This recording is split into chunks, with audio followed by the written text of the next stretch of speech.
जीत के बाद हार और फिर हार के बाद जीत। जीत की यही ख्वाहिश उम्मीदों की पराकाष्ठा। उसमें समाये सपने, सपने में अपनी ही मस्ती के धुन में रमकर परिवार, समाज, देश से लेकर दुनिया को राह दिखाना, यही भारत के शीर्ष पर श्रेष्ठता के साथ बैठे संतों की कार्य क्षमता है। मथुरा के रहने वाले फक्कड़ बाबा इसी श्रेणी में आते हैं।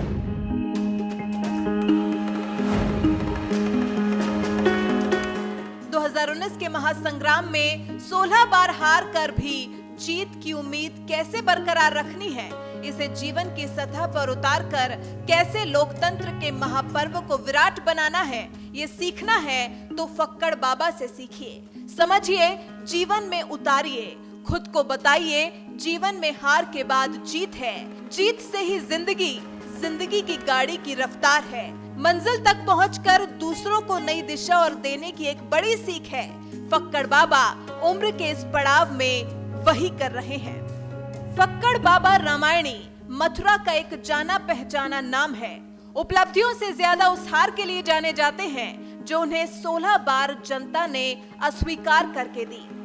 16 बार चुनाव में खड़े हुए और 2019 में 17 बार चुनाव में इसलिए खड़े हो रहे हैं कि जीत मिलेगी, जनता भरोसा करके संसद तक पहुंचाएगी।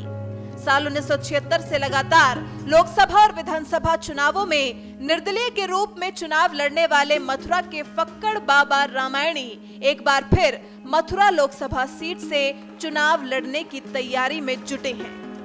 वो 8 बार विधानसभा और 8 बार ही लोकसभा चुनाव लड़ चुके हैं। हालांकि हर बार ही उन्हें हार मिली, मगर उन्हें इसका मलाल नहीं है। फक्कड़ बाबा को अपने उस वचन पर आज भी उतना ही एतबार है जिसमें उन्होंने कहा था कि 20वीं बार चुनाव में जीत का ताज जरूर बाबा के सिर पर बंधेगा। फक्कड़ बाबा रामायणी की ये जिंदा उम्मीद राह दिखाने के लिए काफी है, लोकतंत्र के महापर्व से जमकर राह बताने के लिए काफी है, सोच बदलने के लिए है। मजबूत भारत, विकसित भारत और उस भारत में रहने वाले लोगों की शक्ति से दुनिया तब वाकिफ होगी जब हम अपने स्तर पर जमकर हिस्सा लें।